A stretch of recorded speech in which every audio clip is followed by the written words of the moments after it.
నమస్తే, welcome to our channel. నేను Siri. Jaganmohan Reddy close friend BJP వైపు మొగ్గు చూపుతున్నారనే వార్తలు అయితే వస్తున్నాయి. మరి ఇందులో ఎంతవరకు వాస్తవం ఉంది? అండ్ ఇంకొకటి ఏంటంటే, ఇంతగా బెస్ట్ ఫ్రెండ్ ఎవరు, ఎందుకు పార్టీ మారాలనుకుంటున్నారు అనేది మనకి వివరించడానికి మనతో పాటు ఉన్నారు ప్రముఖ సీనియర్ జర్నలిస్ట్ డివిఎస్ గారు. నమస్కారం సార్. నమస్తే సార్. ఇప్పుడు జగన్మోహన్ రెడ్డి గారు బెస్ట్ క్లోజ్ ఫ్రెండ్ ఒకరు బీజేపీ వైపు మొగ్గు చూపుతున్నారు అనే వార్తలు అయితే వస్తున్నాయి. ఇంతకీ ఆ బెస్ట్ ఫ్రెండ్ ఎవరు, ఎందుకు బీజేపీ వైపు మొగ్గు చూపాలని అనుకుంటున్నారు? అసలు జగన్మోహన్ రెడ్డి బెస్ట్ ఫ్రెండ్ ఎవరు ఉంటారు? వ్యాపారంలో బెస్ట్ ఫ్రెండ్, రాజకీయంలో best friend Peddireddy Mithun Reddy. Peddireddy partner ఏది జగన్మోహన్ రెడ్డికి మనం చూసాం. 5 ఏళ్ళ ఆయన ముఖ్యమంత్రి పరిపాలనలో కాంట్రాక్ట్లన్నీ వాళ్ళకే, పిఎల్ఆర్ ఆ కన్స్ట్రక్షన్స్, పిఎల్ఆర్ వాటికి సంబంధించినటువంటి ఆ మైనింగ్స్, ప్రతిదీ కూడా. పెద్దిరెడ్డి రామచంద్రారెడ్డి ఏమో మంత్రిగా జగన్మోహన్ రెడ్డి దాంట్లో పొంగనూరు శాసనసభ్యుడు. పెద్దిరెడ్డి మిథున్ రెడ్డి ఏమో ఎంపీగా రాజంపేట లోక్సభ పక్ష నేతగా. మొత్తం ఇంకా వాళ్ళు ఏంటి మనం అనుకున్నాం కదా, భాగస్వాముల కింద లెక్క. బెస్ట్ ఫ్రెండ్ అని అన్నావు కదా, ఆయనే బీజేపీలోకి వెళ్ళిపోతున్నాడు అన్న ప్రచారం మనం చేసే ప్రచారం, మీడియా చేసే ప్రచారం కాదు. అది మాజీ మంత్రి ఆదినారాయణ రెడ్డి చెప్పాడు. బీజేపీ ఎమ్మెల్యేనే అన్నారు కదా, ఏమని, పెద్దిరెడ్డి మిథున్ రెడ్డి బీజేపీ వాళ్ళతో టచ్లో ఉన్నాడు, వాళ్ళ తండ్రి మీద కూడా ఆయన ఒత్తిడి తెస్తున్నాడు. పెద్దిరెడ్డి రామచంద్రారెడ్డి ఏదో ముందు వెనక ఆడుతుంటే, కాదు మన భవిష్యత్తు మనకు ముఖ్యం, జగన్మోహన్ రెడ్డిని నమ్ముకొని మనం మునిగిపోవటానికి సిద్ధంగా లేము అని అంటూ మిథున్ రెడ్డి తండ్రిని ఒత్తిడి చేస్తున్నట్టు. ఒక 3 లోక్సభ సభ్యులు, అసలు రాజ్యసభ పక్షం మొత్తం కూడా బీజేపీలో విలీనం అవుతుందన్న ప్రచారం దీంట్లో ఇప్పుడు హాట్ టాపిక్ మిథున్ రెడ్డి. ఎందుకని? వాళ్ళకి సంబంధించినటువంటి మరి పనులు చేసిన తాలూకు బిల్లులు నీకు 100 కోట్ల పెండింగ్.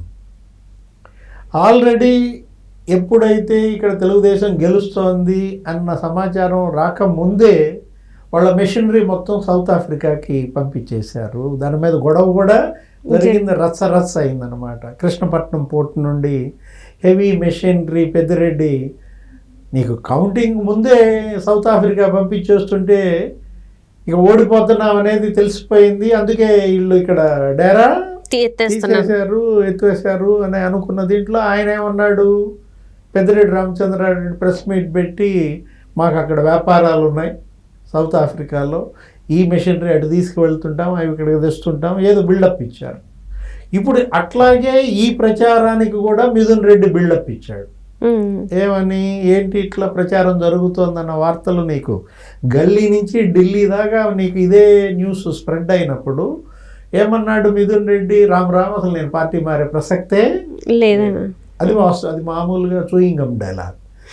ఎవరు పార్టీ మారుతున్నాడన్నా వాళ్ళ దగ్గరికి పోయి మనం మైక్ పెడితే టపక్మని అనే మాట అదే. కానీ వాళ్ళు మరుసటి రోజే కండవాళ్ళు కప్పుకోవడం మనం చూసాం.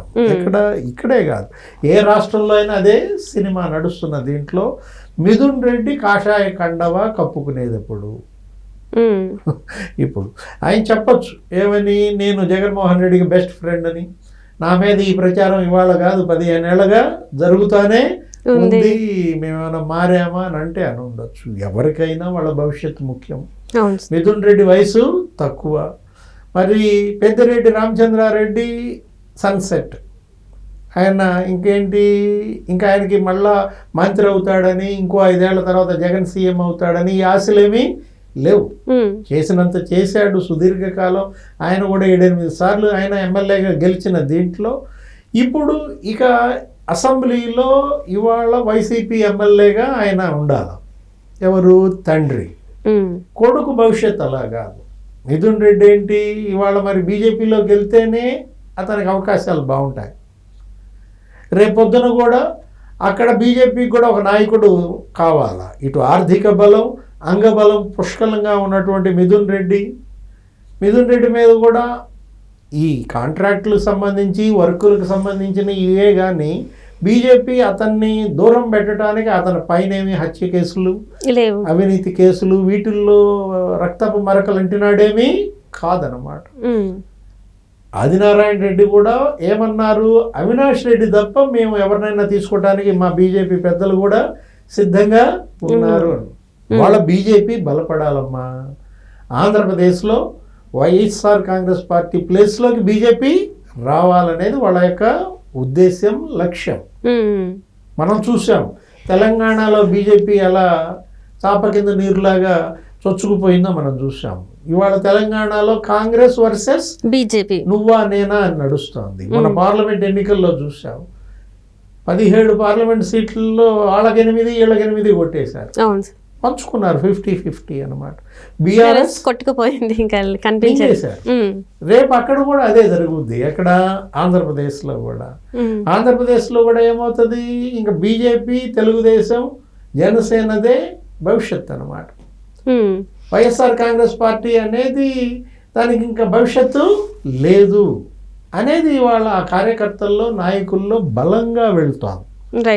నేనున్నా, నేను నిలబడతా, నేను దృఢంగా ఉంటానన్న విశ్వాసాన్ని జగన్మోహన్ రెడ్డి వాళ్ళల్లో కల్పించలేకపోతున్నాడు.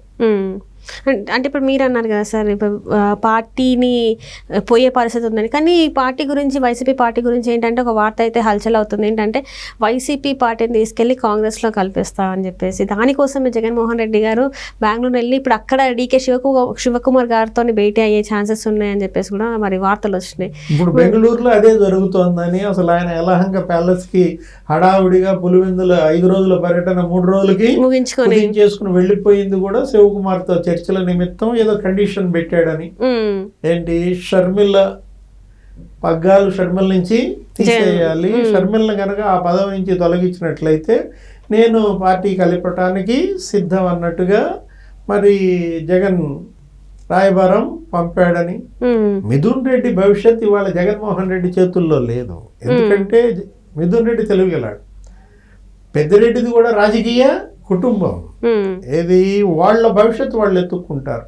రేపు రాబోయే కాలంలో బీజేపీయే ఇవాళ 5 ఏళ్ళు అధికారంలో ఉన్నప్పుడు ఎప్పుడో 33 నాటికి కాంగ్రెస్ వస్తుందనే నమ్మకంతో కాంగ్రెస్లో విలీనం జగన్మోహన్ రెడ్డి చేయాలనుకున్నా వాళ్ళు కావడానికి సిద్ధంగా ఉండరు.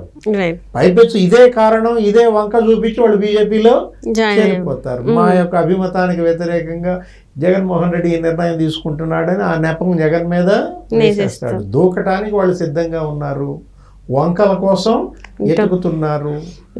ఇవాళ కాకపోతే రేపు పొద్దున ఏదో ఒక వంక దొరుకుద్ది, దూకేయడం ఖాయం. అంటే ఇక్కడ మిథున్ రెడ్డి గారు ఒకరే కాకుండా ఇంకా ఇప్పుడు ఎమ్మెల్యేలు, ఎంపీలే కాకుండా కూడా ఎవరెవరైతే కార్యకర్తలు ఉన్నారో వాళ్ళు కూడా చాలా వరకు వ్యతిరేకత వచ్చేసింది. చిన్న స్థాయి నుంచి వెళ్ళి పెద్ద వరకు ఉన్న వాళ్ళందరితో వ్యతిరేకత వచ్చేసింది. ఇంకా దానికోసమే ఇంకా జగన్మోహన్ రెడ్డి గారు ఇంకెవరికి మొహం చూపెట్టే అవకాశం కూడా లేదు అన్నట్టు మరి వార్తలు వస్తారు. మీరేమంటారు సార్? జగన్మోహన్ రెడ్డి ఎప్పుడైతే అసెంబ్లీ 2వ రోజే ఎగ్గొట్టేసి పులివెందులు వెళ్ళిపోయాడో ఆ రోజే భవిష్యత్తు అందరికి అర్థమైపోయింది. ఈ పార్టీ పరిస్థితి, ఈ పార్టీ ఉండదు అని. ఇతను పార్టీ నడపడానికి సిద్ధంగా లేడు. ఇతను పార్టీని నడిపేవాడైతే 2వ రోజు అసెంబ్లీ బాయ్కాట్ చేసేవాడు కాదు. 2వ రోజు అసెంబ్లీకి వెళ్ళేవాడు, ధైర్యంగా నిలబడేవాడు, అయ్యన్న పాత్రుడిని స్టేజ్ మీద చైర్ దాకా తీసుకువెళ్ళి కూర్చోబెట్టేవాడు, హుందాతనాన్ని చూపించేవాడు.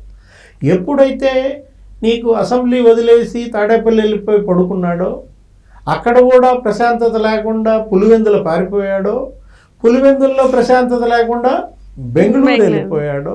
ఇప్పుడు బెంగళూరులో కూడా ఎన్నాళ్ళు ఉంటాడు, అక్కడి నుంచి కూడా లండన్ కూతుళ్ళ దగ్గరికి వెళ్ళిపోతాడని సమాచారం. ఇలాంటి ప్రచారం నేపథ్యంలో జగన్తో పాటు బంగాళాఖాతంలో కట్టగట్టుకుని దూకటానికి వైసీపీ ఎమ్మెల్యేలు, ఎంపీలు సిద్ధంగా లేరు. Right sir, right. Thank you so much sir. నమస్తే.